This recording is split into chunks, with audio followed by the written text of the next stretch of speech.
میں کاروبار کر رہا تھا, کاروبار ختم ہو گیا, میں نے لوگوں کو پیسے دینا چاہتا ہوں اور دے رہا ہوں, لیکن لوگ پھر بھی مجھے بہت زیادہ تنگ کر رہے ہیں. انویسٹر لگائے تھے, کام میں کیوں کیا تم نے یہ کام کیا کیوں؟ جتنے جیب میں پیسے تھے اس پہ پکوڑے بیچ لیتے, یہ زیادہ اچھا تھا.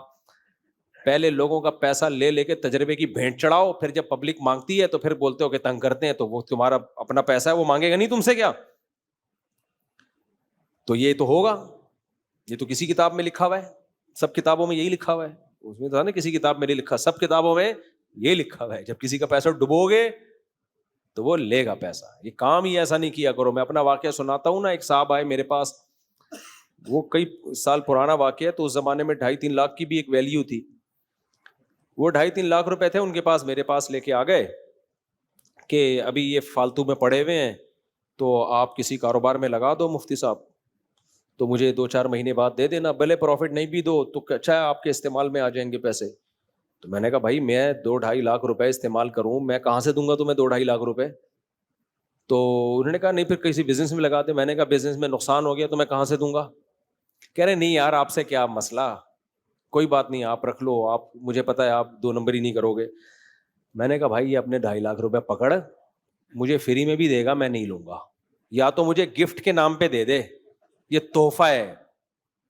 لیبل 2 نمبری کبھی بھی نہیں برداشت کرو. 2 نمبری کا مطلب دگلی باتیں, مالی معاملات میں بالکل 1 نمبری. جو منہ سے بول رہا ہے وہی زبان سے بھی ہو, وہی لکھ کے بھی ہو, وہی دل میں بھی ہو. میں نے کہا پھر آپ جب کو آپ کو پروفٹ بھی نہیں چاہیے اور آپ کو ڈوبنے کا غم بھی نہیں ہے, تو پھر آپ بولو یہ آپ کو گفٹ ہے, ہدیہ ہے. اسی وقت میں اس سے گولا گنڈا خرید کے کھاؤں, اسی وقت میں اس سے کچھ بھی خرید لوں, ہدیہ تو پھر پوچھتا تھوڑی آدمی. کہہ رہے نہیں ہدیہ تو نہیں, یہ کاروبار میں لگا دیں, اگر پروفٹ ہو گیا تو دے دیے گا. میں نے کہا یہ اختیارات ایسے دے رہے ہو جیسے گفٹ دے رہے ہو مجھے. بات لفظ کیا استعمال کر رہے ہو؟ کاروبار کا. تو میں نے کہا یہ دوستی خراب کرنے کے علاوہ کچھ بھی نہیں ہو. دل میں میرے بھی لالچ آ سکتی ہے کہ یار میرے پاس تو, میرے تو سارے پیسے ڈوب گئے تھے, اس وقت کی بات کر رہا ہوں جب کاروبار میں سب برباد ہو گئے تھے, تو مجھے تو بڑی لالچ آ سکتی تھی یار 2.5 لاکھ روپے ہیں بھائی, بیٹھ کے کل سوچتے رہیں گے یہ کون سا بھی مانگ رہا ہے, ہم 2.5 لاکھ کا یہ کریں گے, یوں کریں گے, پھر 2 بکریاں خریدیں گے, پھر ان کا دودھ نکال کے بیچیں گے, آرگینک دودھ ہوگا, پھر ہم اس کو, اس وقت یوٹیوب نہیں تھا لیکن ہم کسی طریقے سے پبلسٹی کریں گے, ایک تصویر میری آئے گی, ایک بکری کی آئے گی, ایک دودھ کی آئے گی, تو یہ دودھ دے دنا دن بکے گا مارکیٹ میں, پھر 2.5 کے 5 ہو جائیں گے. اس کو پھر 2 مہینے میں تھوڑا لیٹ کر دوں گا کہ یار دوستی یاری میں 2 مہینے چلتے, 5 کے 10, 10 کے 15, 15 کے 20 بنا کے 1 سال کے بعد 2.5 اس کے ہوئے, اور 17.5 لاکھ میرے ہوئے. پھر 17.5 لاکھ کی پھر انڈے خریدوں گا. وہ شیخ چلی کا پتہ ہے نا, شیخ چلی کو کسی نے ٹوکرا پر رکھوا دیا دیسی انڈوں کا, وہ لے کے جا رہا ہے.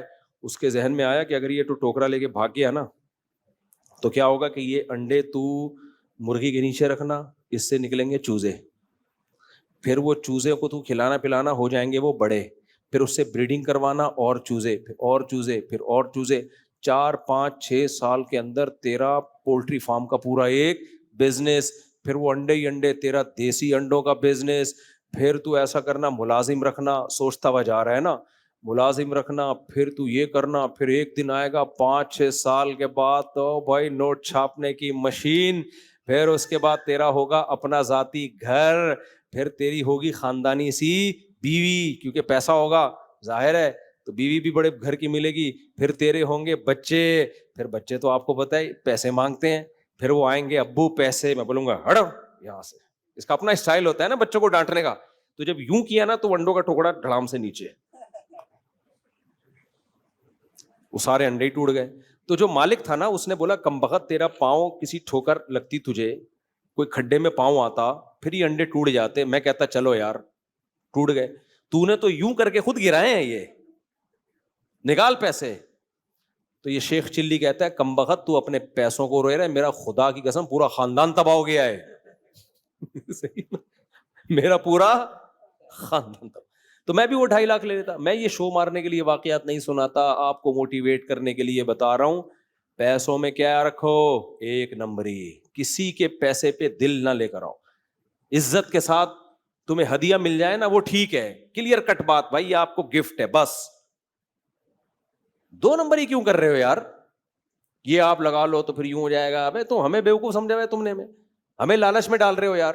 تو لالچ آتی ہے ایسے موقع پہ انسان کو. ہم نے کہا بھائی جو کاروبار کے لیے دے گا وہ کاروبار کے لیے دے گا, جو گفٹ دے گا وہ کیا دے گا, گفٹ. اور جو کاروبار کے لیے دے گا, تو میرے پاس تو کاروبار تھا نہیں اس وقت, میں کہاں سے. سوچنے پر گورنمنٹ کی طرف سے کوئی پابندی نہیں ہے. آپ یوٹیوب پہ جاؤ نا, 1 کروڑ روپے کمانے کا طریقہ, آدمی ایسے شوق سے سنتا ہے یار 1 کروڑ بھائی, ہر مہینے 1 لاکھ روپے کمائیے لکھ. اگر یہ اتنا ہی آسان ہوتا نا میرے بھائی, تو یہ والا بندہ یوٹیوب پہ کلپ بنا کے نہ ڈال رہا ہوتا, یہ 1 لاکھ روپے کما رہا ہوتا. یہ کلپ اس لیے ڈال رہا ہے, اس کے پاس کمانے کا اور کوئی طریقہ ہے نہیں. اس نے بولا چلو کمانے کے طریقے بتا کے پیسہ کماؤ. اب یوٹیوب کی ویڈیو مانیٹائز ہو جاتی ہے, کوئی بھی لیبل لگا کے اس پہ ایڈ چلتے ہیں, ان کو پیسہ آ جاتا ہے, تو اس کو تو 1 لاکھ مل جائے گا. تو اگر آپ بھی چاہتے ہو نا کہ 1 لاکھ روپے کماؤ, تو کمانے کا طریقہ بتانا شروع کر دو, اس میں کما سکتے ہو. سمجھتے ہو کہ نہیں سمجھتے؟ تو پھر بھی ہوتے ہیں طریقے, بھی ہوتے ہیں, میں بالکل نفی نہیں کر رہا. تو بھائی میرے پاس تو طریقہ نہیں تھا. میں نے کہا میں مولوی آدمی ہوں, مسجد میں نماز پڑھاتا ہوں, مدرسے میں استاذ ہوں, تو بھائی میرے پاس تو, میں نے کہا بھائی تو رکھ لے اس کو, مجھے نہیں چاہیے. میں نے دے دیے اس کو, نہیں چاہیے. اور میں نے کہا یہ حماقت میرے ساتھ تو کر لی, کسی اور کے ساتھ مجھے لگا یہ بہت زیادہ بے وقوف ہے, تھوڑا بے وقوف نہیں ہے کہ ایسے پیسے آئے اور لا کے کسی کو پکڑا رہا ہے کہ تم رکھ لو 2.5 مہینے بعد مجھے دے دینا. مجھے لگا یہ تھوڑا بے وقوف نہیں ہے. تو وہ جو حماقت لسٹ تیار ہوئی تھی نا, اس میں سب سے پہلے نام کس کا ہونا چاہیے, اس کا ہونا چاہیے. ہو سکتا ہے وہ کہہ رہا ہو اس کا نہیں, مفتی صاحب کا ہونا چاہیے, کیونکہ انہوں نے واپس کر دی. پھر اس نے کیا کیا, کسی اور کو دیے. وہ بڑا مالدار آدمی تھا, اس کے لیے 2.5 لاکھ کی کوئی حیثیت نہیں تھی, اس کو دے دیے. وہ کہہ رہا ہے میں فلانی ایک, وہ میں بتاؤں گا نہیں نا کہ کیا بنا رہا تھا, ورنہ وہ سمجھ جائے گا نا یہ تو مفتی صاحب سیدھے سیدھا میرا قصہ سنا رہے ہیں, تو اس لیے میں کچھ پہلو حذف کر دیتا ہوں. اس نے کہیں کاروبار میں لگائے اور الحمدللہ ڈبو دیے, اللہ کا بڑا فضل ہوا. اب یہ جا کے مانگ رہا ہے, 1 سال ہو گیا, میرے پاس آیا, یار پیسے ہی نہیں دے رہا.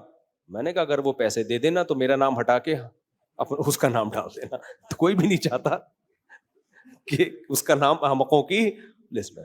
میں نے کہا بھائی صاحب گئے, اور دیگ بھی دے گا نا ایسے توڑ کے لچڑ پنے کے ساتھ دے گا کہ اس کی کوئی ویلیو رہے گی ہی نہیں بھائی. اور وہ دونوں داڑھی والے, میں بھی داڑھی والا, وہ بھی داڑھی والا, اور وہ بھی کیا نمازی, تینوں نمازی. سمجھ رہے ہو, سب نمازیوں کو کیا لگا رہے ہوتے ہیں, چونا. نماز تینوں پڑھتے ہیں ماشاء اللہ, میں بھی پڑھتا ہوں, وہ جو 2.5 لاکھ لے کر آئے تھے وہ بھی پڑھتے ہیں, اور جس کو دیے اب تک پتہ نہیں دیے بھی ہیں کہ نہیں دیے اس نے, اب دے بھی دے گا تو اس زمانے کا 2.5 لاکھ اور اب میں تو بڑا فرق ہے, تو پروگرام ہی بڑھ گیا. تو کھوپڑی میں آتا نہیں ہے لوگوں کے, پیسوں کے معاملات میں بڑی ہیرا پھیری ہے. تو بھائی پیسوں میں کبھی لالچ مت کرو. کوئی امانت لے کر آیا ہے بھائی, اس کی امانت ہے, اس سے ہمارا کوئی لینا دینا نہیں. دینا سیکھو, خدا کی قسم اس سے اللہ بہت برکت دے گا. میں اتنا اس لیے چیخ رہا ہوں کہ ہم نے نمازی دیکھے ہیں, تہجد گزار دیکھ لیے, پیسوں میں 1 نمبری ہم نے نہیں دیکھی ہے. بہت لچڑ پن ہے یار پیسوں میں, بہت لچڑ پن ہے. اس کا ایک حل یہ بھی ہے کہ خرچ کرنا سیکھو. جب اڑاؤ گے نا جائز طریقے سے, حرام نہیں اور اسراف نہیں, تو پیسوں کی محبت دل سے نکلے گی. یہ سارے غیر اخلاقی طریقے جبھی آتے ہیں جب پیسوں کی لالچ ہوتی ہے. لالچ ختم کرو دل سے, لالچ. سمجھتے ہو؟